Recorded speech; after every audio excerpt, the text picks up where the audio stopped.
don't give me that cookie, no.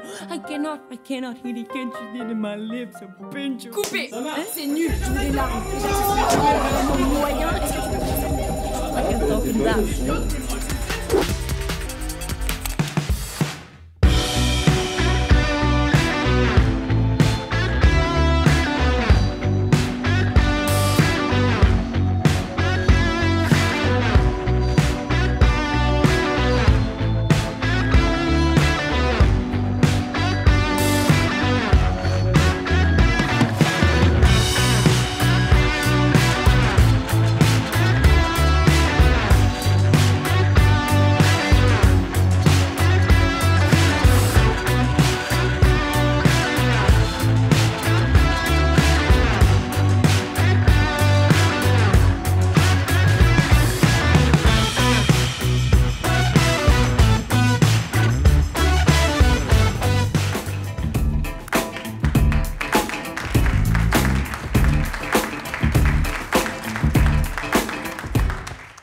Bonjour. Alors, juste avant de commencer, je vais vous demander un petit service, s'il vous plaît. Là, j'ai que 3 minutes pour vous faire rire. Donc, je vais vous demander, s'il vous plaît, de bien vouloir rire aux blagues que je vais faire. Parce que si je bide, ça va être extrêmement humiliant pour la confiance en soi. Donc, on se dit qu'aujourd'hui, on est une équipe, on est un collectif, on est ensemble. On pense à mon petit bonheur personnel. Et c'est super. Merci beaucoup, vous êtes fort Coubertin. On va parler d'un sujet à brûle-pourpoint. Quand on me voit, on se dit, obligé, il va parler de ce sujet. La musculation. Et il n'y a pas longtemps, je me suis inscrit à la salle de sport. Et un jour, j'y vais avec des potes pour faire les abdos, tranquillou pilou, à l'aise blaise, en détente. Mais j'étais peut-être un peu trop détendu, parce que lors d'une machine où tu dois faire comme ça, alors c'est beaucoup plus humiliant pour moi que pour vous, je vous rassure, mon corps a décidé de se détendre totalement. Et il y a un P qui a pris son indépendance. Vraiment, il est sorti de mon cul, son petit baluchon sur l'épaule. Il m'a dit de dire à sa femme et à ses gosses qu'il les aimait. Et c'était pas le genre de P silencieux où tu peux faire genre... Elle grince ses chaussures, dis donc. Non, non, c'était un P rond, sonore. Un mi bémol. Et... Vous voyez, une salle de sport, c'est pas meublé. Ça résonne. Tout le monde a entendu mon P dans la salle. Et j'ai tenté de faire tomber les poids de la machine pour camoufler le bruit. C'était trop tard, personne n'était dupe. Et en même temps, j'étais gêné parce que tout le monde rigolait. En même temps, j'étais rassuré parce que, comme on dit, qui pète matin et soir n'est pas mort à midi. Donc forcément, ça allait bien. Donc j'accepte mon moment de honte parce que moi, j'adore offrir des sourires aux gens et je continue ma séance. Je passe outre. Et là, au bout de 10 minutes, je vois un des coachs de la salle qui dit au mec qui l'entraînait « Ah non, mais ça peut arriver à tout le monde » en rigolant et en me regardant. Le mec était en train de débattre sur mon P depuis 10 minutes, là. Et j'avais pas demandé en rentrant vous pourrez rigoler, confiance en soi, que nenni. Là c'était de l'humiliation pure et dure. Et ça j'accepte moyen. Donc j'ai fini ma séance, le torse bombé, le cul serré, j'ai pris mes affaires dans mon casier, et là seulement je suis rentré chez moi, et je me suis mis dans un coin de ma chambre et j'ai pleuré. Voilà, ça fait 3 minutes. Là vous vous dites, il a réussi à être décevant en 3 minutes, je pensais pas que c'était possible, et bah au moins vous avez une vague idée de ce que ça fait de coucher avec moi. Voilà. Merci, c'était Tom Bennett. Bonne journée. Mesdames, Messieurs, Tom Bennett est avec nous. Bravo, il vient de Besançon. Applaudissements.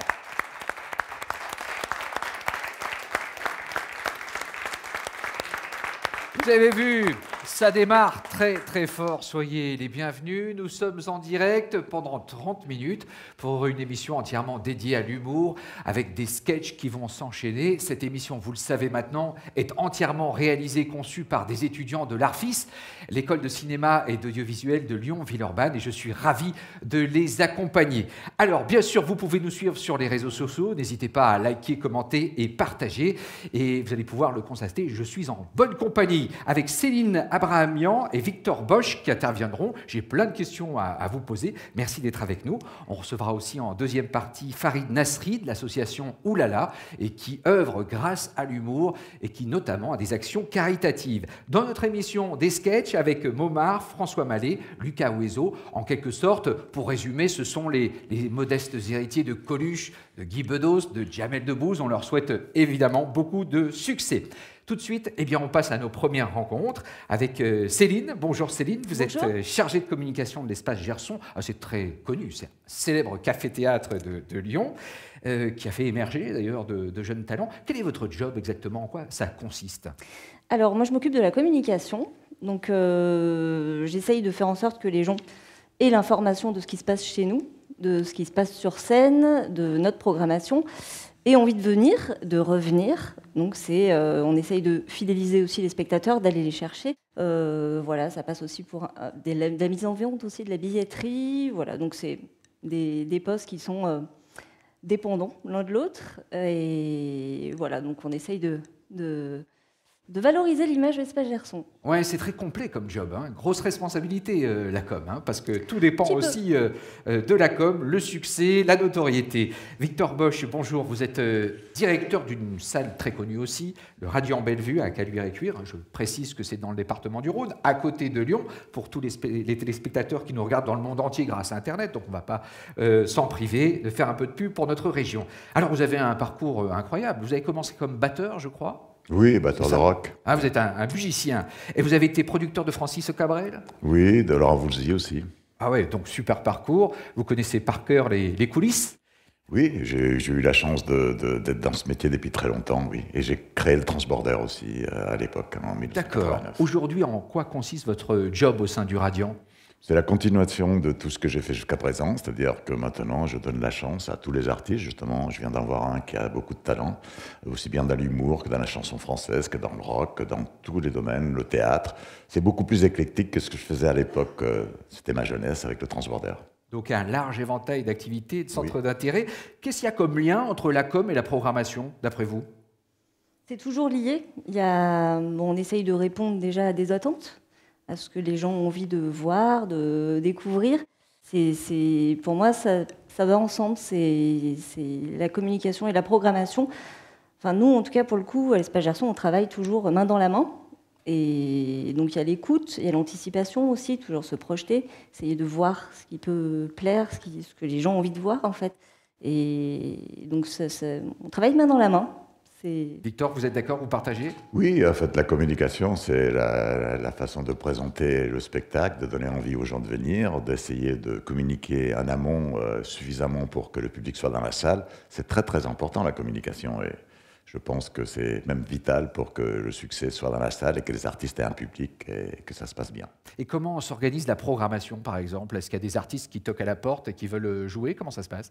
Il y a un peu de tout. Il y a aussi le principe des artistes qui sont en tournée, des artistes qui ont une notoriété et qui, bien sûr, ont un circuit. Et notamment, quand ils arrivent à Lyon, on a la chance souvent qu'on ait choisi comme lieu d'accueil et de diffusion. Il y a les envies que l'on a de faire à tel ou tel artiste, ou tel groupe, ou telle pièce de théâtre. Et puis ensuite, il y a toutes les découvertes avec des gens qui nous sollicitent. Et on essaie de ne pas trop se tromper et d'être un peu en avance sur les jeunes artistes de demain. Et vous regardez par exemple les audiences, les statistiques pour booster un petit peu la fréquentation? On regarde tout. Hein. On essaye d'avoir des yeux partout, effectivement.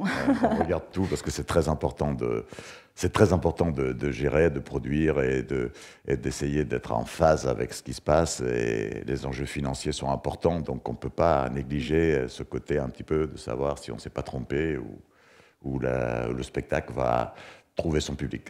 Est-ce qu'on peut tout dire quand on fait de l'humour dans un café-théâtre comme le vôtre? Alors, c'est la grande question. Peut-on rire de tout? Est-ce qu'on peut tout dire? Alors oui, dans un café-théâtre comme le nôtre, le café-théâtre d'origine, et nous, on attache beaucoup d'importance au texte, à l'écriture. Il y a toujours, on accueille beaucoup de spectacles en stand-up notamment, et c'est vrai que c'est un créneau sur lequel on brise le quatrième mur. On peut aborder plein de sujets, des sujets de fond, des sujets qui sont pas forcément évidents. Ça traite de sujets politiques, religieux. Oui, on n'est pas dans le politiquement correct, on peut se lâcher. Ça. Et dans un esprit un peu contestataire, où ça soulève le débat. Les gens aiment ça, on a un public pour ça. C'est une sensibilité artistique. Nous, on accueille des spectacles avec des univers très différents, mais c'est vrai qu'il y a cette liberté d'expression sur scène qui fait que... Enfin, nous, on est fans de ça, et puis on a un public pour ça, en tout cas. Ben bien sûr, c'est ce qui fait tout le charme de ce genre de lieu. Victor, dans votre longue carrière, est-ce qu'il y aurait peut-être une anecdote à nous raconter qui vous a marqué? Bon, dans ma longue carrière, c'est vrai qu'elle commence à être longue et quand je vois toute cette jeunesse qui m'entoure, je me dis waouh, le temps passe. Non, oui, il y a une anecdote qui m'a beaucoup marqué, c'est quand j'étais jeune étudiant aux Beaux-Arts, parce qu'au départ, je voulais être peintre, je me préparais à être peintre. Et dans les années 70, ce qui s'est passé, c'est que le rock et la musique étaient très importants, comme l'humour aujourd'hui est très important. Donc ça m'a donné une autre occasion de partir dans une autre voie. Mais à l'époque, j'avais un professeur que j'adorais énormément et qui disait « L'histoire se rappelle de deux choses, les guerres et la culture. » Moi, j'ai choisi la culture, voilà, c'est comme ça. Applaudissements, merci infiniment.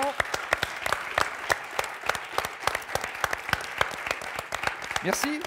Merci à tous les deux d'avoir été parmi nous. Merci Victor, merci Céline. Maintenant, on va accueillir un deuxième talent que vous allez pouvoir découvrir. Peut-être que vous le connaissez d'ailleurs, il s'appelle Momar. Il va venir nous raconter les mésaventures de notre service ici à Lyon, le service de transport lyonnais TCL. On les adore, hein, mais pardonnez-nous, par avance, pardonnez-nous. Voici donc Momar, sous vos applaudissements.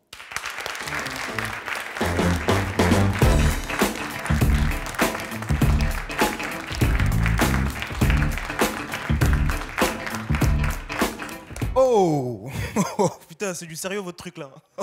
Tu peux même pas péter tranquille. Oh. Là, je suis sûr, si je laisse un pelle, là, tout le monde l'entend. Hein. Ça va dans les micros, dans tout. Hein. Putain, ça va, vous allez bien? Oh, putain, moi en ce moment, je suis énervé contre tout en ce moment, je vous jure. Je suis énervé vraiment contre les TCL, c'est vrai. Tu connais TCL? Transport de connards lyonnais. Je vous jure. Je peux plus me voir cette entreprise, vraiment. J'espère que ça va être remplacé par une chicha dégueulasse. Par un proxénète, je m'en fous, mais que ça dégage. Je te jure, je peux plus me voir cette entreprise. J'espère qu'ils vont faire faillite fort. Il y a vraiment des actions, vraiment, je te jure, c'est plus possible. La dernière fois, je te jure, il n'y a pas longtemps, en plein hiver, je descends au métro, 23h45. Je sors de scène, je suis lessivé. Je regarde le métro Croix-Roussins, je regarde le truc pour voir il arrive dans combien de temps. Il y a marqué quoi? Il y a marqué Joyeux Noël. Nique ta mère, c'est pas ce que j'ai envie de savoir. 23h45, j'habite à Bron, Taras. Je sais pas ce que c'est. Même dans le bus, il y a des actions dans le bus, tu colles, c'est plus possible. Tu connais ces gens qui rentrent dans le bus pour prendre un ticket? Allez vous faire foutre. Pourquoi? Prends dans la machine, connard. Dans la machine, 1,90 €. Dans le bus, 2,20 €. Qu'est-ce que t'as pas compris? Je te jure, c'est énervant. Tu connais ces autres gens qui rentrent dans le bus et qui commencent à jacter avec le chauffeur? En général, ils ont une trottinette. Ils ont un manteau désigual. Et ils se posent sur le truc à métro comme ça. Sur le truc à ticket comme ça. Toi, tu veux passer, mais tu peux pas parce qu'il botte avec son cul, là. Je te jure, c'est plus possible. Ils veulent jacter avec la seule personne qui est occupée. On est 94 dans le bus, à rien foutre, on se les gratte. Non, toi, tu veux jacter au seul mec qui est occupé. Nique ta maman. Je te jure, tu connais ces autres gens? Les chauffeurs aussi, des actions. C'est plus possible. Tu connais ces chauffeurs, on est en train de rouler tranquille, tout se passe bien, on roule tranquille, tu vois. D'un coup, il s'arrête, il voit son pote chauffeur qui arrive en sens inverse. Les deux, ils s'arrêtent et ils discutent. Nous, on est des figurines pop, c'est ça? Je te jure, je peux plus voir TCL, c'est plus possible. Non, vraiment, je déteste TCL. Et c'est signé Momar Sec. Merci de m'avoir écouté.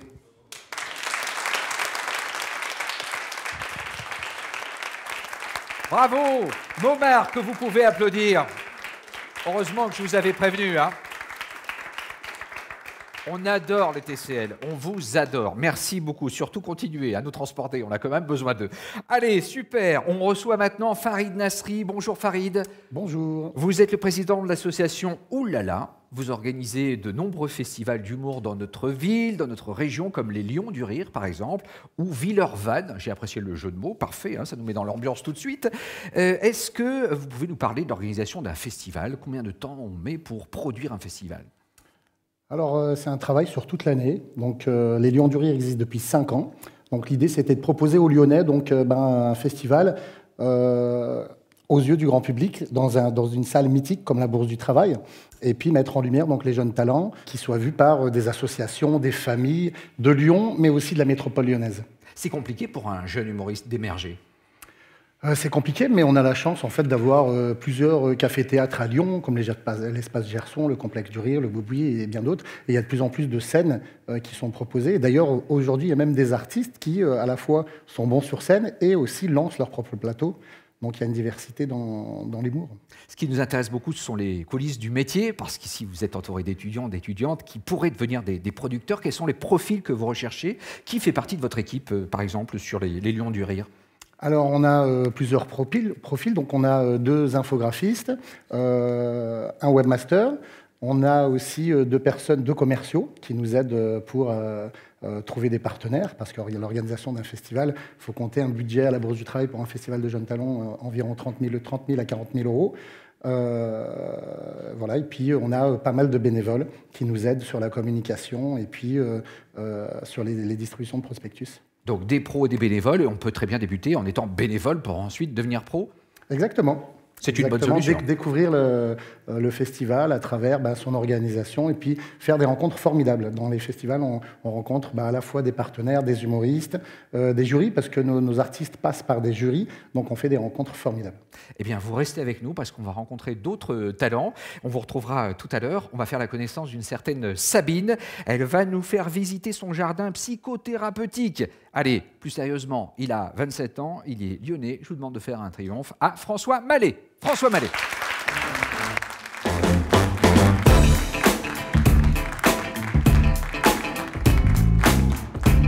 Ça va?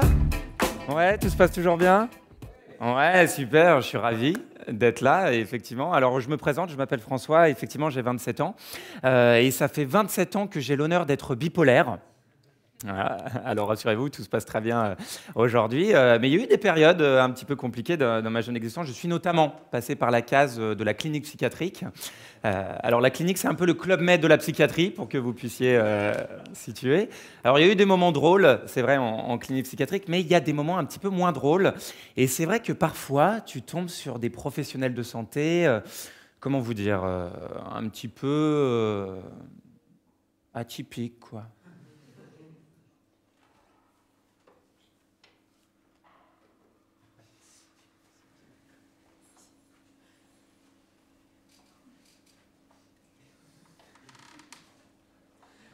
C'est François, c'est ça? Bienvenue. Bienvenue dans le jardin psychothérapeutique. Oui, allez-y, rentrez, n'ayez pas peur. Rentrez, oui. Vous êtes ici dans un espace de non-jugement qui vous appartient.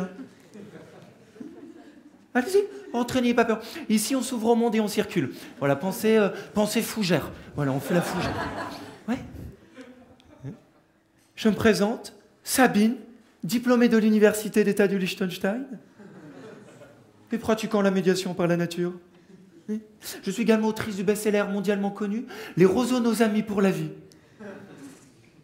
Vous ressemblez à un roseau, d'ailleurs, si je puis me permettre, avec votre longue tige et votre plumeau sur la tête. Non, jugement, fougère. Allez, allez-y, parlez-moi de vous.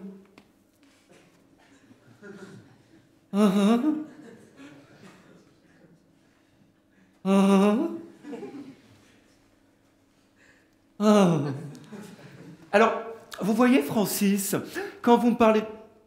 François, pardon. Ah oui, Francis était le schizophrène unijambiste juste avant vous. Vous voyez, Frances, quand vous me parlez de vous, eh bien, je fais le coquelicot. Oui. Et pourquoi je fais le coquelicot? Parce que j'ai l'impression que, comme le coquelicot, votre peine est éphémère. Ça fait combien de temps que vous souffrez, Frances? 27 ans? Ok, on fait le chêne millénaire, alors. Vous êtes un chêne millénaire. On passe à la suite? Ouais. Alors la suite, c'est pour apprendre à mieux se connaître. Et je vais vous demander de m'apporter le dessin que ma secrétaire vous avait demandé de faire avant cette première séance. Mais pas de n'importe quelle manière. Non. Vous allez m'apporter ce dessin en marchant comme un roseau. Ah, je ne sais pas comment marche un roseau, Franck. C'est vous qui savez? Oui, on peut faire comme ça, c'est pas mal. Voilà, très bien. Merci. Hop. On repart à sa place en faisant également le roseau. Très bien.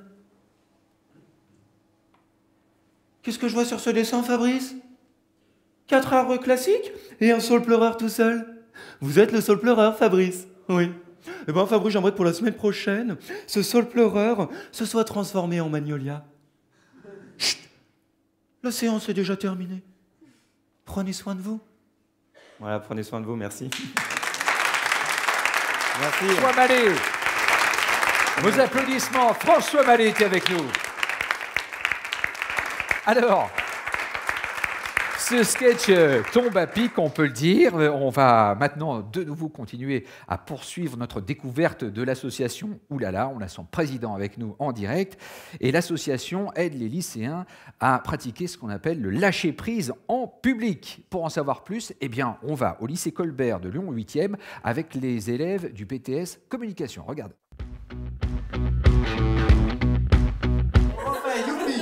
Youpi, plus fort, youpi. Voilà, 4. Ah, excellent, allez, on s'applaudit, bravo. Alors dans ce lycée, le lycée Colbert, où on est aujourd'hui, ça fait précisément 2 ans que j'interviens ici, grâce à Madame Lassoued, la professeure des BTS, avec qui on va faire le travail aujourd'hui. Mime, il a déjà dit. Mon but prioritaire, c'est vraiment de leur redonner de l'estime d'eux-mêmes, de leur redonner confiance, pour qu'ils puissent être à l'aise et voir qu'en fait, c'est nous qui nous mettons des barrières.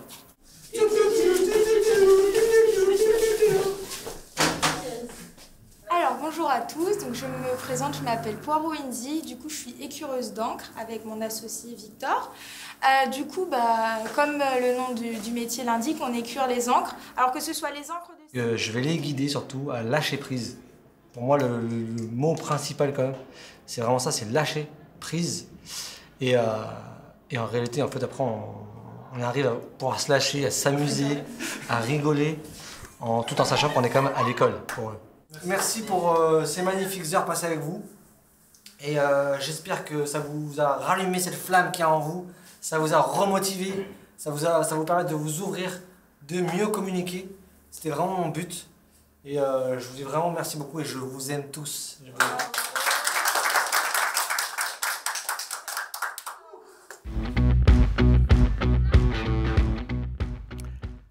Voilà, et un grand merci à Hamza Djelali qui a reçu notre équipe de tournage. Je rappelle que Farid Nasri, notre invité, président de l'association Oulala, quel était l'objectif de départ quand vous êtes lancé dans cette aventure, dans ce type d'intervention? Alors, on intervient déjà depuis 2 ans, donc dans les écoles primaires, aujourd'hui aussi les collèges et les lycées, mais aussi les associations, les MJC, pendant les vacances scolaires également.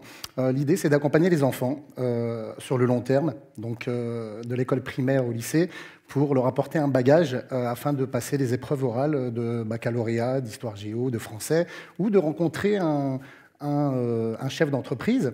Et via des ateliers d'humour donc qu'on a proposés avec, on va dire, une matière qu'on a créée sur Saint-Priest, sur Lyon, qui s'appelle Apprendre par l'humour. Et donc, les artistes lyonnais donnent des cours d'humour en accompagnant les enfants, en s'amusant, parce que c'est important en fait d'apprendre en s'amusant. Eh oui, c'est vrai que l'humour fait tomber toutes les barrières, toutes les frontières, surtout celles qu'on s'impose à nous-mêmes. Vous allez aussi, je crois, dans les prisons.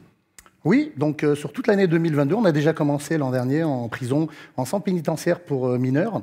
À mes yeux, ils sont une 50aine et c'est important d'aller les voir parce que ils ont un présent qui est délicat. Donc ça se passe en 2 temps. On leur apporte un spectacle, donc on va dire vivant, avec 4-5 humoristes stand-uppers lyonnais. Et ensuite, il y a un temps d'échange pour leur apporter de la joie, de la bonne humeur et surtout échanger, écouter les messages qu'ils ont à faire passer et puis surtout les suivre sur toute l'année 2022. Oui, il y a vraiment une approche caritative, l'humour et l'entraide, l'humour et l'humain chez vous. Voilà, exactement. Donc, on organise chaque semaine. Donc, c'est assez fort parce qu'on est présent chaque semaine devant les universités. Et puis, on distribue aux étudiants précaires. Il faut savoir que dans la région lyonnaise, il y a quasiment 200 000 étudiants. Donc, on offre des colis alimentaires pour les étudiants précaires.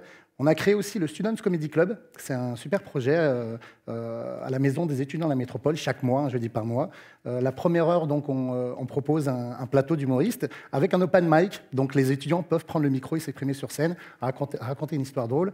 Et la deuxième heure est un temps social où on offre à la fois des repas, des denrées non périssables, mais surtout un temps fort pour leur montrer qu'on est là sur la durée, les accompagner, parce que les étudiants sont l'avenir de demain. Donc c'est bien plus que de l'humour derrière l'association Oulala. Merci beaucoup d'avoir été avec nous. On peut applaudir Farid Nasri sur le plateau. Lui aussi Lui aussi essaie d'inculquer des notions aux enfants dont il s'occupe, mais certainement pas celles auxquelles vous pouvez vous attendre. Je vous demande maintenant d'applaudir très fort Monsieur Lucas Wezo. Il est avec nous, nouveau sketch.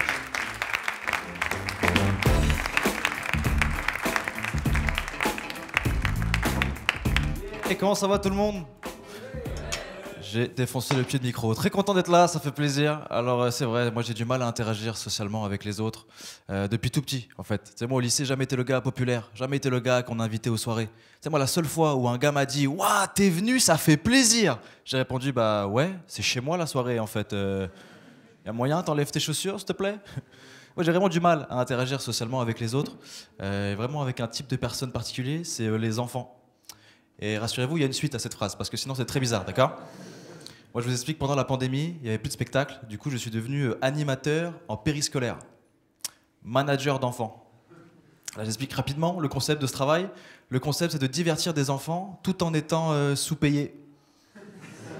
C'est-à-dire que des fois on joue à cache-cache, et très souvent celui qui est le plus dur à retrouver, bah, c'est mon salaire en fait, tu comprends? Et ça c'est un métier qui est beaucoup trop accessible. Ça je me suis rendu compte quand j'ai passé l'entretien. Ils m'ont fait « Vous avez le BAFA ?» Non. Félicitations, bienvenue dans l'équipe. Vous commencez lundi. Mais on est lundi. Et effectivement, vous êtes en retard, c'est des malades. Mais tu sais, moi, techniquement, je suis pas qualifié pour ce travail, tu vois, ça veut dire que j'improvise. Un jour, il y a une petite de 8 ans, elle vient me voir, elle me dit « Monsieur, est-ce que c'est vrai qu'avant, on vivait dans un monde en noir et blanc ?» J'ai répondu « Bah ouais, de ouf. C'est moi qui ai inventé les couleurs. » Et je suis parti. Moi, mon activité préférée avec les enfants, c'est de les rendre complotistes. C'est un régal, les amis, régal. Et ça me fait rire parce que des fois, ils me donnent des responsabilités, tu vois. Ça m'arrive de m'occuper d'enfants maternels. Et en vrai, s'occuper d'enfants maternels, c'est un peu comme s'occuper de ton pote bourré en fin de soirée. Tu sais, ils sont là, ils titubent pour se déplacer. Tu comprends pas trop tout ce qu'ils racontent. Et si ça part en couille, il faut les changer. Tu vois, c'est le même projet. Et moi, au début, j'étais investi dans ce travail. Parce que pour moi, c'est important, les enfants, tu vois. La notion de transmission, tout ça. Mais avec le temps, beaucoup moins. Mais ça, c'est à cause des parents. Vraie histoire que je vous raconte. Un soir, il y a une dame qui vient récupérer son fils. Moi, je vais la voir en lui disant « Voilà, madame, je ne veux pas vous inquiéter, mais aujourd'hui, Imran s'est battu. » Elle m'a répondu « Qui a gagné ?» Waouh, ça m'a déstabilisé, mon gars. J'étais comme « Bah, l'autre. » D'ailleurs, j'avais mis 10 € sur Imran. Comment on s'organise pour le remboursement? Comment on fait? Prenez Lydia, qu'est-ce qui se passe?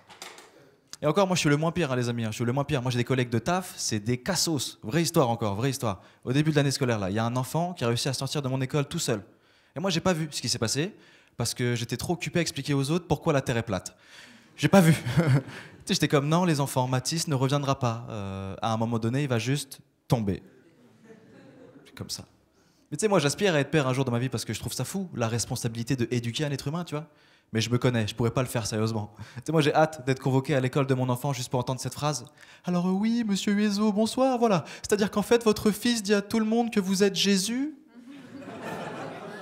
Moi, sur le coup, je ferais mine de pas comprendre, tu vois. Et le soir, en rentrant à la maison, je dirais à mon fils « Écoute pas la maîtresse, c'est une jalouse. » Tu sais qu'un jour, j'ai ressuscité, tu savais ça? Mais poussé le délire au maximum. Quelques mois plus tard, je vais aller voir en lui disant « Écoute, moi, mon rêve dans la vie, c'était de devenir joueur professionnel de water-polo. » Et quand il va me dire « Mais pourquoi ça n'a pas marché ?» Je vais répondre « Figure-toi que water-polo, marcher sur l'eau, c'est interdit. Est-ce que tu réalises le délire ?» Merci à tous de m'avoir écouté. Merci beaucoup, les amis. Merci beaucoup. Bravo! Bravo à nos humoristes. On peut leur faire un triomphe. Lucas Wezo, il y avait Tom Bennett, Momar, François Mallet. Voilà comment s'achève notre émission. Quelques mots d'actu, bonne chance à tous. Vous pourrez retrouver Momar le 31 mars au Dick Neck Comedy Club, François au Boui-Boui pour Follement Sensible et puis Lucas dans différents cafés-théâtres lyonnais, notamment au Paradoxe Café. Bravo, encore vos applaudissements pour nos humoristes super talentueux.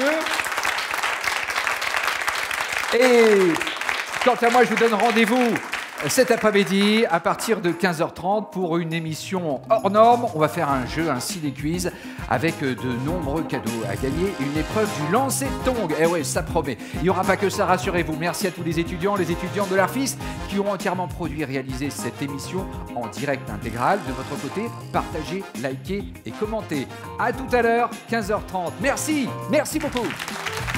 Bravo.